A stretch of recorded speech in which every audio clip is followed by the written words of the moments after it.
coming out here after 30 years. Yeah, I ain't got nothing, but I'm gonna have something because I'm rich in personality, you know, and I'm rich in love. My family love me, and that's really all that counts.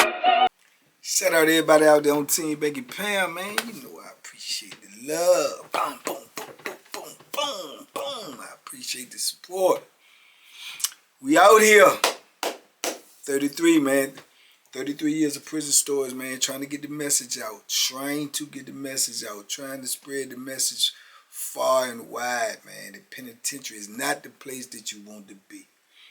That you have to be smart. You have to be safe. You have to make good decisions, man, to avoid that other side of the wall, man. That other side of the fence, that other side of the gate. It ain't nothing over there for you. Nothing that you want. Nothing that you're going to be interested in. Nothing that's going to bring you any type of joy, man. It's only pain, misery, and violence over there. And that is the message, man. That is the mission to push this message out there. That is the movement. Big love to everybody who support that movement, everybody who support this platform. I definitely appreciate you, man. We're going to keep on going. We're going to keep on coming with it. 2024 is up and running, man. We gonna keep pushing this message, man. We gonna keep pushing it until we can't push it no more. So big love to everybody, man. Everybody who comes in that morning mud, everybody who taps in at 6, everybody who taps in the late night chat, everybody who is subscribed, every member, especially my members. I appreciate y'all all. The price on that should be down there. It was gonna be $3.30, but now it's $3.99 because they do it in 99-cent increments. So big love to everybody who support me in that area right there. We gonna keep on coming, man. Y'all stay tuned. We still working on the book. We trying to get it out to y'all as soon as possible. Trying to get y'all some more interviews. I'm working on a streaming platform where I can do these interviews. We gonna keep having the raffles, giveaways, and more things, man. And hopefully in the future, man, we gonna have some meet and greets and some book signings and some so on and so forth, man. So shout out to TBP Nation, man. I appreciate y'all, man. We out here. Boom, boom. Oh, man, today, man, this dude popped up in my head, and I thought it was interesting to me, you know, because these different type of characters you meet in prison, I thought it was interesting to me. I said, well, maybe it might be interesting to y'all. It just was, I was just thinking down the line, and I know 2 or 3 or 4 or 5 little youngins like this, but today I'm going to talk about this one in particular youngin. And he went by the name of 2 Guns, man. Yeah, they be having these jokers in there to be having all these crazy names, man. But his name was 2 Guns, man. And that's all I ever knew him by. And 2 Guns was a youngin', man. And every now and then, like I say, you get them dudes in prison, man. You know, mostly dudes that's real, you know, wilding out or whatever, or, you know, that's known to do this or do that. That's them dudes that's been in there a while. They done seen, you know, what's going on in here. And they done went ahead on and stuck their feet in the ground, man, and say, this how I'm going to do it, you know, any violations are going to be demonstrations and, you know, so on and so forth. But then you get them youngins that come in there, man, and they be wilding out. They be running their time up. They already coming there with that crazy mentality from the street. They be acting wild, come straight in there, start acting wild, you know.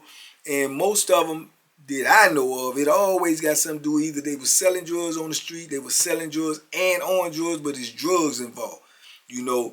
And 2 Guns, he wasn't no different, man. He was a drug boy. He liked chasing that money, you know. And yeah, but he was a wild youngin' off the rip. Cause when I met him, he probably won't even locked up but a couple of years, but he already had started building up a reputation as just being wild. You know, he'll fight in the New York second. You know what I'm saying? And he liked gambling, and he stayed gambling. And you gambling, like I told y'all before, that penitentiary, man, when you gambling, man, it's, you know, you in danger, man. Because you think you ain't gonna have no problems gambling in penitentiary, then you have definitely fooled yourself. It comes with the territory. But man, being that gambling is such a valuable source of getting money in there, man, is, you know, if you know how to do it, it's gonna be hard for you to refrain from it. You're gonna have to exercise major discipline, man. But when you do get involved, you need to know what's going with it. So 2 Guns gamble, man. He playing poker, he shooting dice, and it already had the reputation that if he lose, you know, he got an attitude, this, that, and the third. So by the time I met him, he had already, clucked a couple of dudes across the head with locks in the sock. He done already supposedly had poked the dude before. He known to tote that Bethlehem. I guess with a name like Two Guns on the street, he toting 2 guns. That's what I assume, But in the penitentiary, I guess he toting them 2 knives. And the crazy thing about 2 guns about this story is what I wanted to say is I met some dudes like this, man, which at the time, it always seemed to amaze me. His major support was his mama. His major support was his mama. But what I say about seems to amaze me is when I say his major support mean that 2 guns get that package in too. He get them drugs in. You know what I'm saying? So that's how he make his hustle. He make money, gamble with it, do this, do that, and he send money back home. But his mama is the mule. His mama is the one who bring him the drugs. And I known a couple of dudes like this. And it seemed like he had a relationship with his mother that was more like brother and sister than mother because she had him when she was young. And everybody say, from where he from, a lot of them started using that dope. He used that dope. His mama probably was using that dope, and that's where the bond came in at. But I'm going to tell you something, man. The ones who do got their mama like that, it's a double-edged sword, man, because you're putting your mama in great jeopardy, number one. But number 2, their bond be super duper strong, man. They be holding them down. They gonna come, they gonna keep on coming, and I mean they gonna show up in that visit room every chance they get. 2 Guns mom used to come up in there. She used to bring other girls in there to see them. Some say she used to bring the girl in there so the girl could tote the sack, But he used to get it. And then on top of that, he had problems because his mom was still relatively young. She was shapely. She was pretty. So dudes used to be trying to crack at his mom. And you try to crack at his mom when he see you on that yard. He see you on that yard. He pulling up on you. And he pulling up on you strong. And he ready to push that Bethlehem, But the conflict of the interest was, it says mom was cracking on dudes in there. Getting dudes, her number or whatnot. But 2 Guns won't have none of that. None of that. Not only is his mom, is his source of income. So in his mind, he probably thinking if a dude pull his mom, then his mom gonna end up starting to come and see that dude, and that's gonna cut off what he got going on. Plus, on top of that, is his mom. So man, that was a whole thing, man. I heard he came out the visiting room one day and his mom was talking to a dude or whatnot or whatever. He pull up on the dude strong too, but don't say nothing to my mom, man. That ain't what it is. And dude like, man, your mom said something to me, but he like, I don't care. Don't say nothing else back. Don't say nothing to her. So dude like, man, you tripping, woo, woo, woo. So they got the rumbling, bang, bang, bang. Now luckily, he ain't had that Bethlehem on. They said they just rumble straight up, and they say 2 Guns can fight. You know what I'm saying? They tore it up. I mean, they got locked up and go to jail and everything. Say they got it in. Say it was about an even fight, but they say 2 Guns can fight. So they already know off the rip the little youngin got some heart. He definitely got some heart. You can't take that away from him. He got some heart, And I'm telling you, at the time, he young, man. I'm looking at him, I'm thinking like, and guesstimate, I don't know his real age, but he was more like 22, 23 years old. You know what I'm saying? And this is how he already, living in the penitentiary. He dealing with the drugs, he dealing with the gambling, he getting high, he fighting, he pushing the Bethlehem. So, I don't know how much time he got, you know what I'm saying? But I know that that's how he was current, you know what I'm saying? And he was getting away with what he was getting away with, man, for a minute. Because when you start off in the penitentiary, you living that type of life, man, and then dudes is dealing with you, dudes going to be prepared to come at you when they know that they got a problem with you because they know how you coming. Like I told you, it's a double-edged sword. You ain't going to it ain't going to be no all you and no me. It ain't going to happen like that in the penitentiary. You know what I'm saying? You got to be prepared. Once you start this, your life you chose, this how it's coming. So I was around him for a little while when he was with that man, and then come to find out, like I said, I didn't know how much time he had. I ended up leaving away from him, and then, I remember hearing like a year or two or something, somebody say he had went home. I ain't know if it was true or not. But I know like several years later, man, I don't know, I want to guesstimate 7, 8, maybe 9 years or something later, 7, somewhere up in that area, I ended up being on the institution with him again, and I was like, man, I thought he went home. And come to find out he did go home. You know what I'm saying? He did go home and caught a mean case, man. I don't know. I heard this, I heard that. I don't know. They ain't going to speculate on what it was. but you know what I'm saying? Somebody say he unalive somebody. I don't know. But I know he was back and won't supposed to be getting out, you know what I'm saying, nowhere in the foreseeable future. So now I told you how he had came in and left, I mean, the first time. So now he back in here and he got X amount of time. Obviously, he ain't had that much at first, and that's how he was current. So now he really off the chain. He really off the chain, man. And he still got his mama riding with him. You know what I'm saying? He still got his mama riding with him, man. She coming up there. She seeing him. She doing her thing. Man, 2 Guns on this joint wilding out because he the man. He got the pack. He gambling. He getting high. He shooting his shot at these female COs. He getting on some or not. Man, I heard he got the beefing with a dude over some money. Dude over the money. Dude ain't want to pay him, or dude that couldn't pay him, or was taking too long to pay him. And man, we got on that yard, man, and man, 2 Guns pulled up on him about that money, and he got the stuttering and everything, man, and he pulled them Jones out and he lit him up. I'm talking about chopped him up, nyang. Dudes start running. He chasing them down, hitting them, man, you know. And dudes was like, man, oh, and he lit him up, man. He, you know, he had that in him. He already had it in him. You know what I'm saying? So man, then eventually he ended up getting locked up. They take him up off the compound.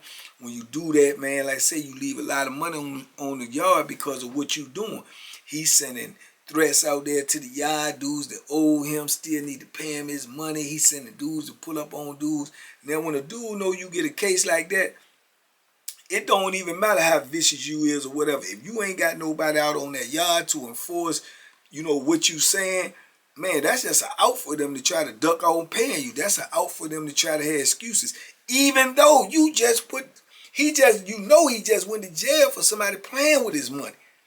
But when you dealing with that dope fiend larceny, them dudes will still take their chance, because one thing for certain, 2 things is for sure. They know that if he went to jail for that type of charge for pushing that Bethlehem viciously like he did on dude, they know he ain't coming back out on that compound. Not right now. He might come back years later or something, but he going to somewhere. They shipping him. He going on up top somewhere.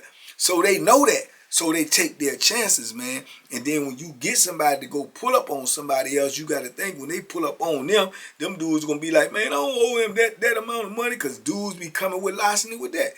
Man tell you, man, look, man, such owe me $50, man, go get that $50. That dude know you ain't coming out too.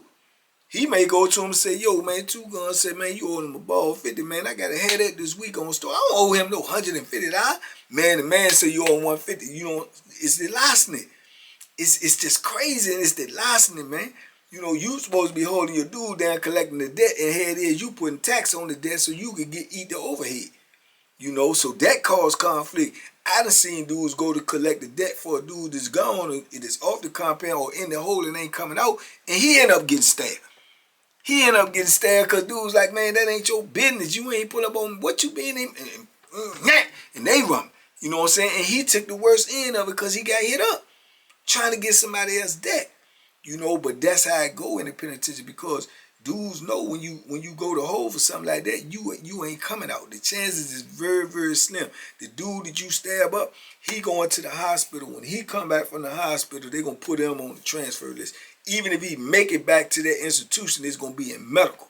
He going to be in medical segregation till he get well enough to get shipped. When he get shipped, he gone. You going to already have been gone. They going to get rid of you ASAP. You know what I'm saying? You up there in the mountains somewhere, Wallace Ridge, Red Onion, King Mountain, Sussex 1, Sussex 2, you gone. That's for sure. You know, because that's the protocol. So when dudes know that, man, that's when all of the larceny come out. And then they just, you know, roll the dice that I ain't gonna run into him no more. Or if I do run into him, it be years later. Or the case may be they got a little bit of time. They might got a year left, 2 years, 8 months. They might, I'm getting ready to go home anyway. I could duck him till I go home. He ain't even on here. So all of this stuff go into play, man. But 2 Guns, man, he's a wild boy. He one of them type of jokers. He gon' come get it, man. He gonna come get it. He a brash little youngin', and he ain't scared. He know what come with the playing field. He know dudes is playing with them Bethlehems in there. He know dudes be playing with that money when it come to them drugs, and he know the type of life he choosing. And you know, evidently when he went out on the street, he was doing the same thing, and altercations led him back there, and now he's stuck. But he got his mama just riding with him, so I guess he figured like, well, as long as I got her, I'm gonna be alright anyway. But he done locked himself into this type of life now.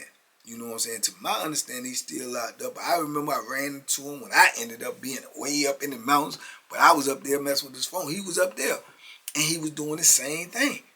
The same thing, because now this is, like I told you, you can't change. The way you come in is the way you gonna go out. You can't be doing all this and doing that, then you want to pipe down or you want to be diplomatic and stuff like that, because dudes ain't going for it, because they still remember what you done, and that's still on their mind when they dealing with you. And the gambling hadn't stopped. Getting drugs ain't stopped. So the play is still the same. So you can't calm down. You got to stay on 10 all the time, because you started out on 10. You know, it's the life, man. Yeah, that's just what comes with it, man. But you know, if he didn't know, he full into it now. He know for sure.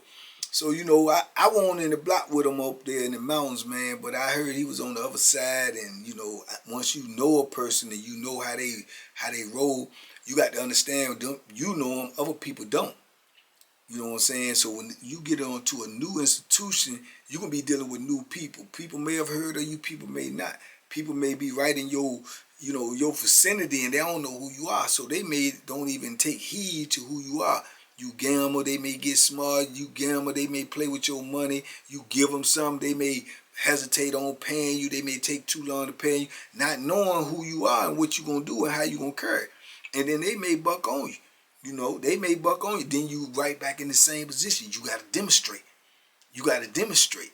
And I went up there, man, for a good year, I believe, man. And I know, because I be knowing what's going to happen, because I see dudes around, old timers around, dudes that have put in work and them not knowing who they are. And I be seeing them getting in little verbal confrontations, altercations. I be like, man, they don't even know who they playing with. And sure enough, man, somebody was playing with them over there, because I remember they had the little code and everybody was locking up, and you see the police run across the yard and run across the yard. Dudes go in their cell, look out the window. I go in the cell too, look out my window, and they bringing 2 guns across the yard in the handcuffs, man. And he done bust somebody in the head over that joint and put the Bethlehem in them too. Bang, bang, and vicious, you know, vicious. Now he gonna go from Wallaceville to Red Onion. Now you up in this washing machine that's gonna be up in there. You might be up in the mountains for the next decade or better. For the next decade or better, because they ain't gonna do nothing there but ping pong you, because up there you got to be at one institution for like 2 years without a charge before they even consider transferring you. Then when they do decide to transfer you, you know, they're gonna put the paperwork in. That's gonna take at least another year. If you get a charge within that year, no matter what it is, a contraband charge, a extra mayonnaise pack in your cell, this contraband, you go right back to the back of the list.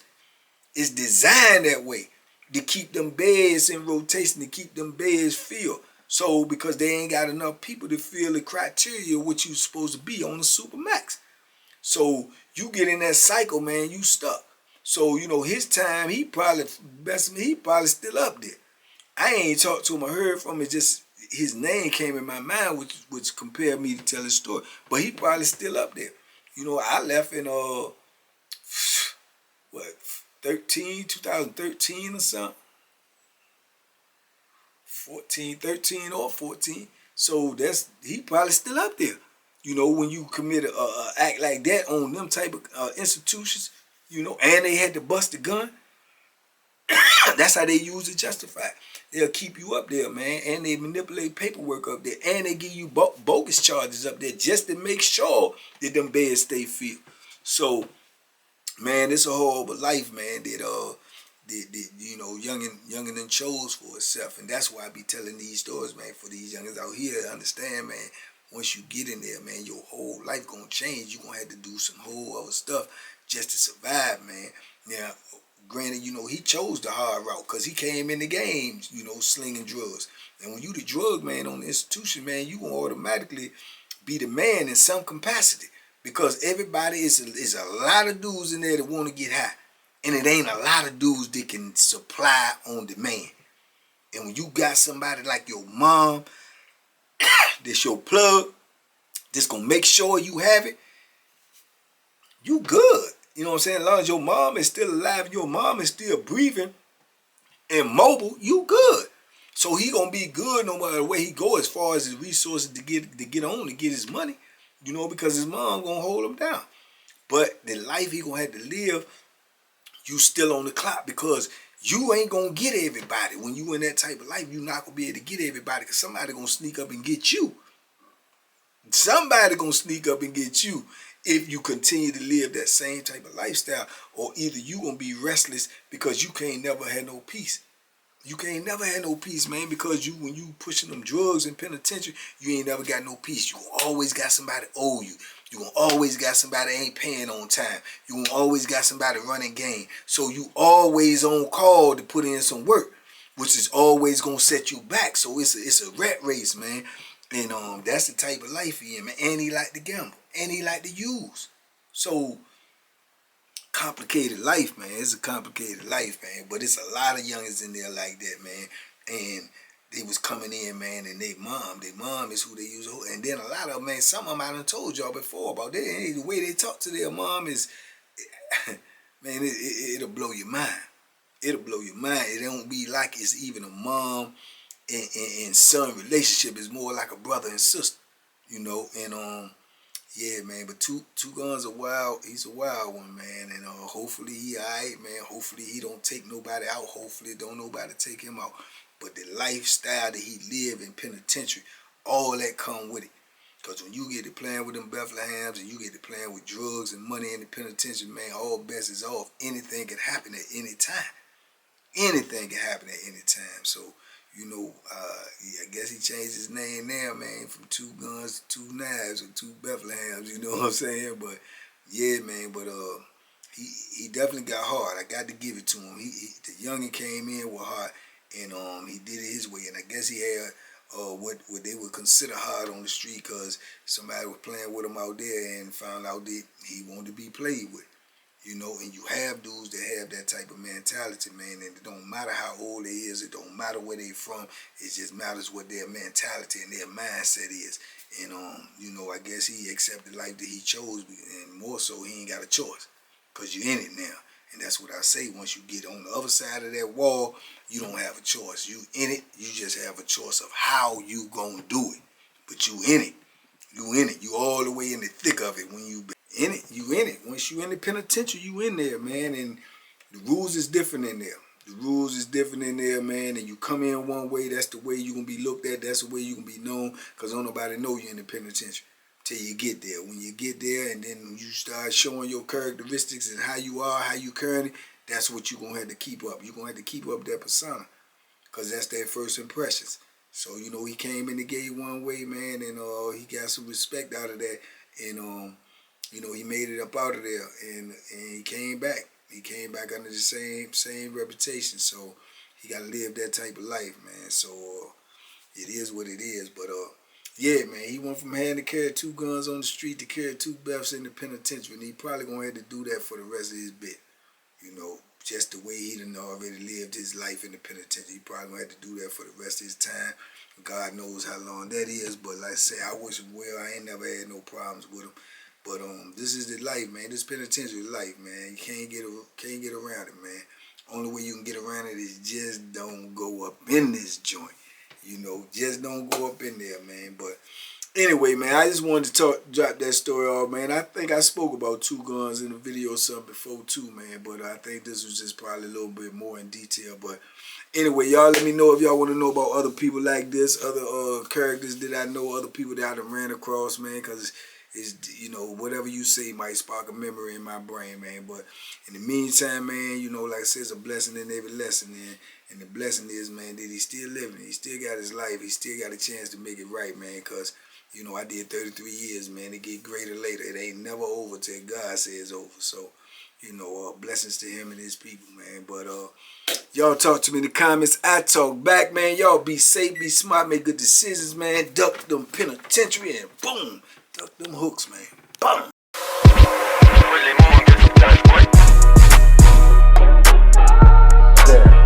The banking special. Yeah. Pure deliciousness. Pure deliciousness, man. My name is Banky, man. Everybody calls me Banky. That's the name that I got from my grandmother when I was young. coming out here after 30 years, yeah, I ain't got nothing, but I'm gonna have something because I'm rich in personality, you know, and I'm rich in love. My family love me, and that's really all that counts.